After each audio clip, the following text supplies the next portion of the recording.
Hi guys, and welcome to my home in Dubai.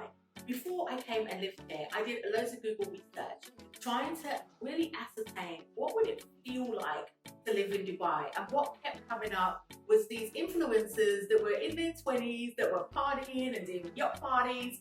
And whilst all of that is in Dubai, okay, you can live it up 24/7, like every single day of the week there is a club to go to. Whilst that's true, the reality is that as a single mummy, there is a whole nother lifestyle that you can also enjoy. And so this vlog is really for those of you who may be a little bit grown, like me, who want to know what is it like to live in Dubai. So first of all, I want to dispel the myth that everybody in Dubai is rich. They are not. Okay, there is the mega rich in Dubai, for sure, but there were also people who are working class, middle class, upper middle class, and they're enjoying Dubai as well. Now, if you missed the vlog where I was in the bed, Angel, in my new apartment, you should go and check it out, because if you want to know about kids and raising kids in Dubai and all the activities that are available, then for sure Angel will give you the rundown, and that vlog's available. Equally, if you want to know about being a businesswoman in Dubai and where is it to network and go and co-working spaces, then you can go check that vlog out as well. But this vlog today is really about what I do when I'm not working and when I'm also not in mummy mode. So first of all, I love my apartment. Okay, let's just start there. Like, I love my apartment. I live in a very metropolitan part of Dubai where there's a lot of expats, and my apartment has the most epic view ever. And I'm going to be honest with you, when I first came to this apartment, God told me to just take a month off. And that's the truth, okay? I wasn't even out and about. Like, I came to Dubai in January and February, I was out networking like a crazy person. Like, I was at this event, and then I was at that event, and then I was at this event, and I was at that event, and I was meeting this person, I was meeting that person, and I was like out hustling. And then when I moved into my apartment in March, God was like, okay, we take a minute and just enjoy the fact that you've got here. And I spent many a night, many an evening, many a morning, just kind of on my balcony, enjoying the epic view, having a morning coffee, reading my journal, writing in my journal, and also just absorbing the word of God. And as somebody who loves Jesus, those of you who follow me, you know I'm a Christian, you know I love Jesus. It was really enjoyable to just kind of have that serenity and to be able to take the month off. And most of us don't get a month off, right? So I know I'm truly blessed to be able to take a month off, but it was really nice to be able to do that and enjoy the apartment. Most apartments in Dubai, especially if you're of a particular earning bracket, your apartment will have a pool, which mine does have, and it's a beautiful infinity pool, which kind of has a nice view. And equally, most of the apartments will have a gym, which mine has as well, and I've kind of shown on the ground me working out in the gym. And my apartment also has a spa.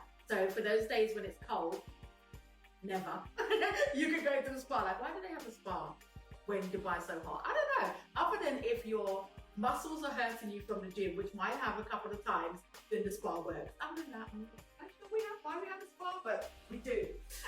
Okay, so that's the apartment. My apartment is a hotel service apartment.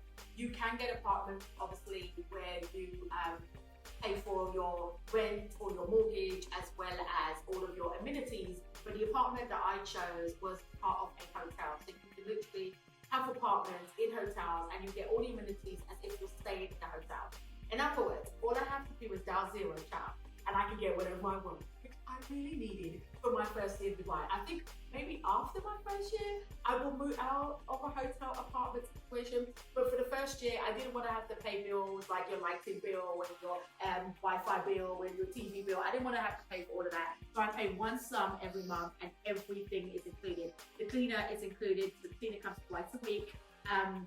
The bins get changed every day, the Wi-Fi, the TV, everything's included. And equally, because it is a hotel, I can also call for food, which is not always a good thing because you end up putting on a lot of weight, which did happen to me in the month of March. Like, I put on a whole dress size because I was like, pizza please, ravioli please, like, and I was not working out on top of it, okay? So wouldn't recommend that.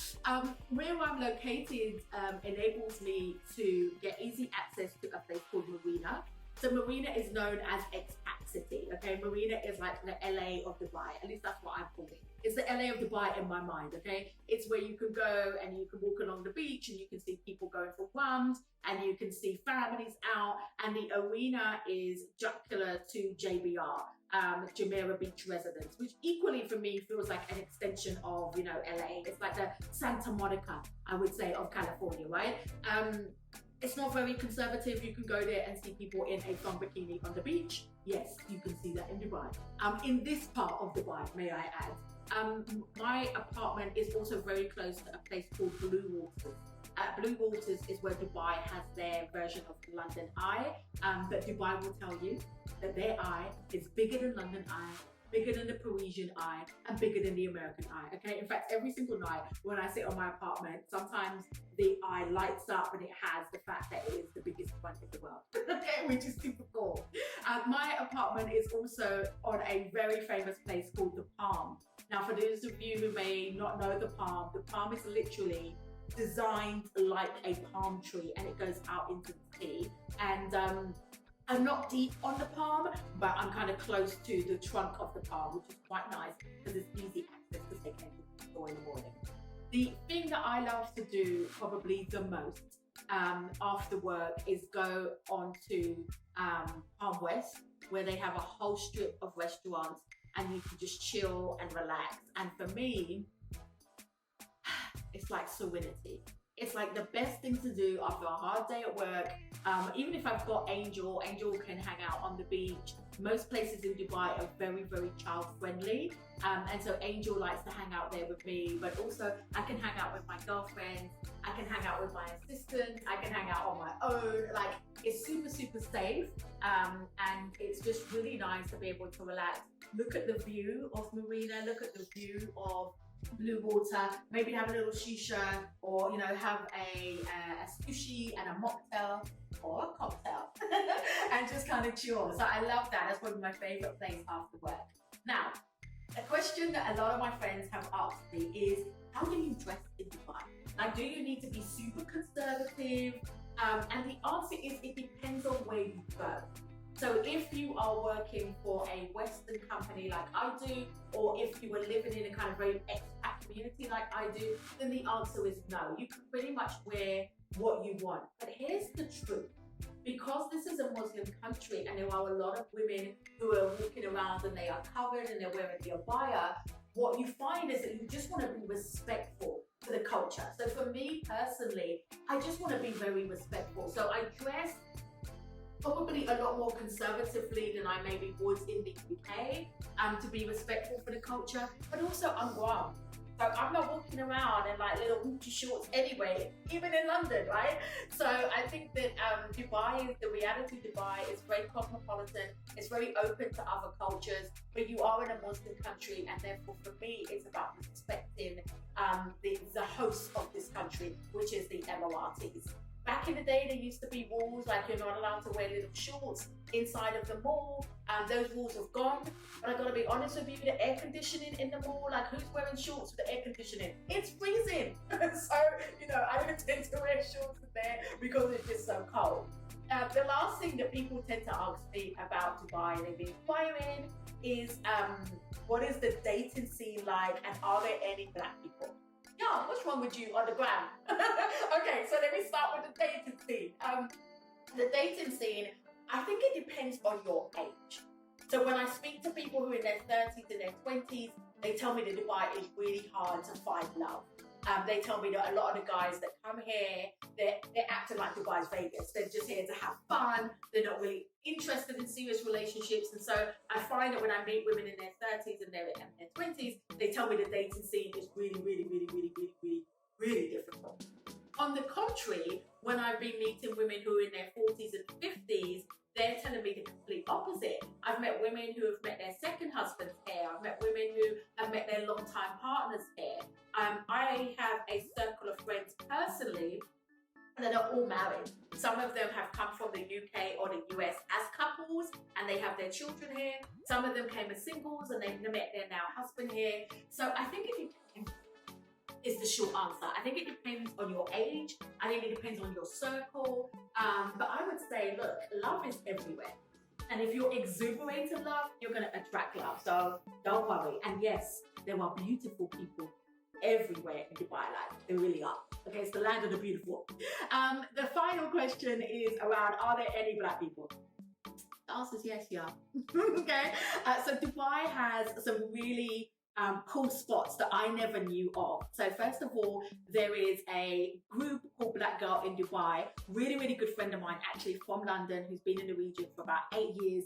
She runs Black Girl in Dubai, and it's a gathering of exactly what it says, a portal for black women. Now, particularly for those of us who are trying to work out, how to get our hair done, where to go get our hair greased, where to go to the Afro hair salons, you can go onto her website and it gives you access to all of that. Plus, they do meetups on a regular basis. There's another group called Africa UAE Network, which is run by an amazing guy called William. And William actually invited me recently to a celebration of women entrepreneurs within the African and the African diaspora community here in the UAE. And I got to meet some amazing, amazing people. Equally, there are beautiful restaurants that cater just for the, the African and the Caribbean taste. There's a place called Ting Irene. You get it? Ting Irene. Okay, there's a place called Ting Irene that do amazing oxtail. Now, I'm not gonna lie, it's slightly overpriced. Okay, for those of us that actually know how to make the oxtail, you're gonna be like, it costs how much for a dish? It's slightly overpriced, but it tastes amazing. And they do Saturday nights that are just a jam. Okay, if you want to rave it up, you go to Ting Irene on a Saturday night. Plus, there is a phenomenal African restaurant called Pizza. Pizza is run by a guy who has been in the region for like 15, 16 years. And the restaurant is beautiful. The architecture is beautiful. It's really quite plush. The food is delicious. The price is steep, but it's worth it. And then there's also brunches. Brunches are a big thing in Dubai, okay? Brunches are very much either start at 12 o'clock, finish at 3, or start at about 2 or 3 o'clock, finish at about 7. And you can go to all sorts of brunches, but the brunches that I love are the R&B brunches, where basically you can drink, you can eat food, and you can listen to great DJs and have a lot of fun. So, in short, to wrap it up, Dubai is amazing. I'm really enjoying it. And you don't have to have tons and tons of money to live here. But if you are going to come here, you need to make sure that you are ready to add value to the existing community. You want to make sure that you are coming here and do not get caught up with just spending loads of money and then end up being burnt out and broke. You want to take your time with Dubai. You want to treat it as an investment opportunity, a place where you can earn tax-free money. Hello, Mello, okay? And you really can build in Dubai. So yeah, it's amazing, and I would welcome you, even though the tourist board have not paid me to say that. I just love it. See you next time.